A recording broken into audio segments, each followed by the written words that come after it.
Hello, and welcome to another Spending Window podcast. My name is Dan Wendell, and I am co author of The Spending Window, which is a book about how intermittent spending can improve your financial life.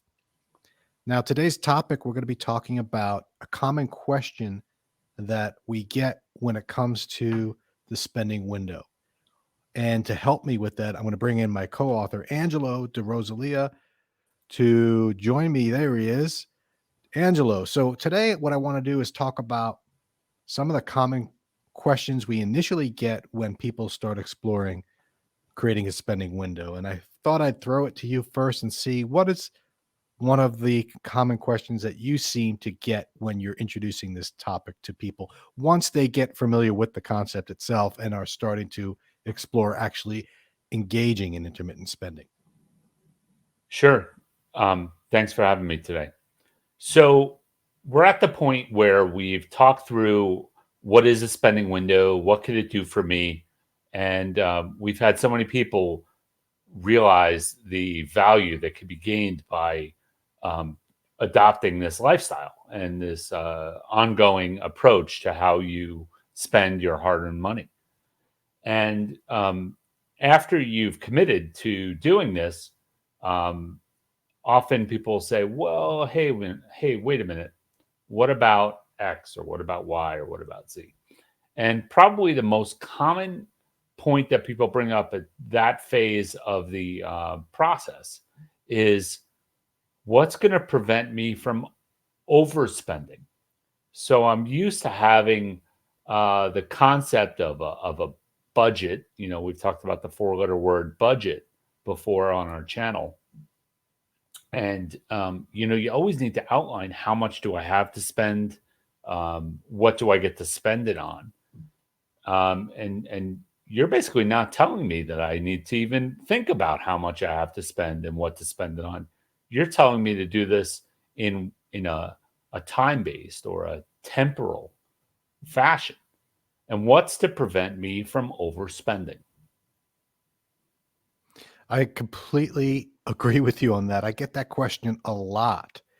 And especially when we compare it to intermittent fasting, which is how we design this, people say the same thing. Well, hey, if I'm not eating between certain hours of the day, when I do eat, I'm going to eat like crazy. I'm going to overeat, right? And they say the same thing. Oh, you're just delaying spending. I'm going to overspend when my window's open. Right. So um, the answer I always give is I understand what you're saying, and I could see how you think that that would occur. But we don't see that happen. Maybe the first couple of windows as your body, I'm talking about eating here, like I'm talking about eating. When your mind starts to adjust to this new spending pattern and this new outlook that we're outlining, you may want to kind of, for lack of a better word, gorge and overspend in the beginning. That just doesn't happen beyond the first couple of windows after you get there. You're the Don't underestimate the impact of those periods where the window is closed. That's where you start to really think about your spending. That pause that makes you um, reflect upon that impulse or that need that you have. Um, that will help govern your window as time goes on its own, which is exactly the beauty of the spending window. You don't need to micromanage your spending. You don't need to overanalyze a budget. You need to just have a framework to go on. And Dan, when it comes to comparing this to eating, there's a lot of different diets that people can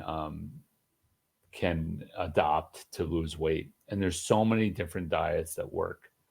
But there's one part of a diet that um, that will last.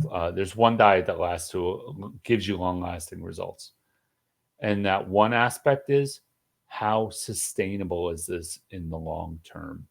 Is this something you're going to do for three weeks, 6 weeks, 3 months, 6 months, a year? Anybody can lose some weight in that time. Anybody can go on a stringent budget for a period of time. The real yield comes in having a sustainable plan, and that's what works here with the spending window. And that is something that I agree with in terms of, sustainability of a budget is great if it works, but it doesn't work for a lot of people. And, you mentioned that people will overspend. Some people will overspend when their window's open, especially if they have a very tight window. They feel I need to get everything done. But I agree with you. We see that the most in the beginning when people are getting new at this. But the idea is, and I think it's important to remember why we're doing this.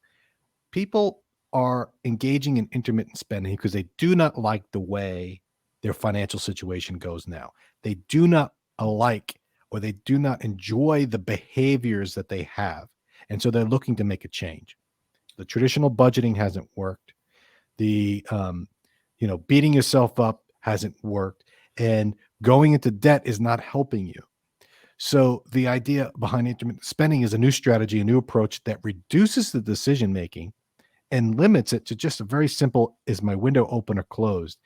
And yes, when your window's open, you might feel more obligated or you're excited to actually go and spend. But just that thought means it's working. And here's what I mean by that. The fact that you're thinking about not spending during a certain time and then overspending, fine. You're thinking about, I'm going to overspend during this time frame. You've already mastered part of the equation, which is thinking about spending. We say most people in this country are spending mindlessly. So by engaging in an intermittent spending strategy, the fact that you're asking the question, am I going to overspend when my window's open, says to me that you're thinking about spending and it's no longer mindless. Now, granted, we don't want to overspend, right? That's part of it, but that's not what we're trying to solve for at this point. We're just trying to get people to think more before they make the purchases. And by asking the question, will I overspend more? Maybe, but the important part is you're asking the question. Absolutely. So, for those of us in the spending window community that are involved in any form of a corporation or even in your own life, it doesn't have to be business related. One of the first things that a business coach will do for you is help you establish measurable goals. And if you're not even thinking about what that goal is and how to measure it, there's no way you could ever achieve it.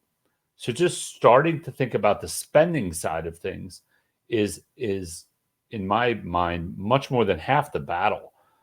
We focus so much on investment vehicles and the saving side, partially because, no disrespect, Dan, to financial planners, it's a product that you can measure, sell, capitalize, market, and translate into wealth for your clients.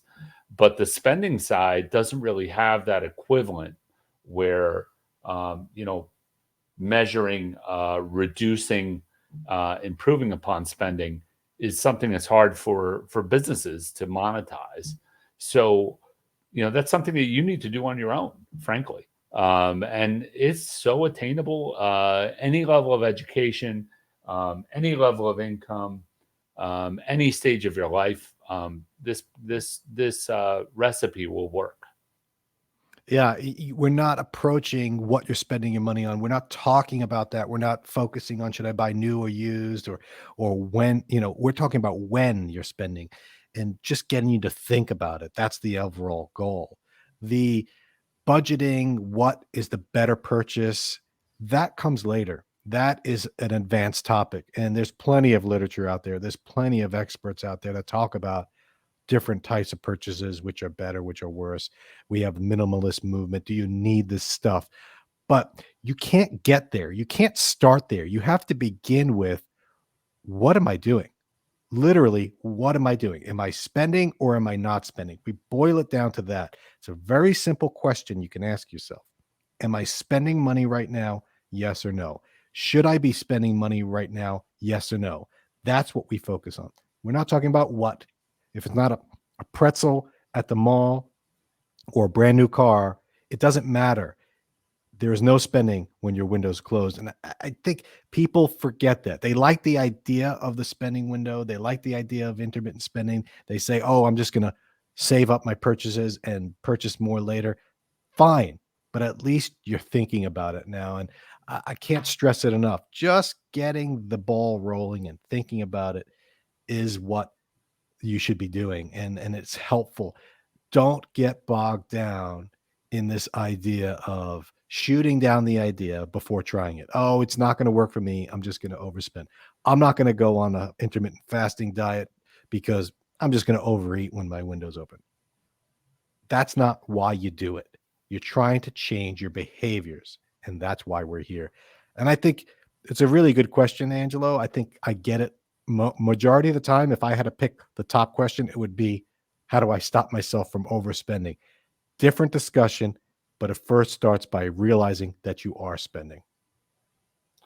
Absolutely. And we have so many other videos that we've made and are continuing to make. We're going to talk about other challenges, and we've talked about what to include in a window, when to roll this out, other barriers, how to enlist your support cast, your family, your peers, your coworkers to understand what you're doing and help you achieve your goals.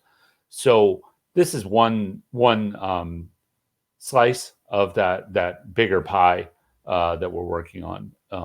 But this is exciting. We know this works, and we're so grateful for all of our listeners and supporters of the Spending Window community. And we look forward to talking more. Yeah. And if you have questions for us, or if you want a topic that you want to discuss, if there's an expert that you want to get their opinion on, we are open to any suggestions. So feel free to contact us. Just go to spendingwindow.com, connect with us that way. And we appreciate your time. Angelo, have a great day. Thanks for joining me today. You too, Dan. Thank you.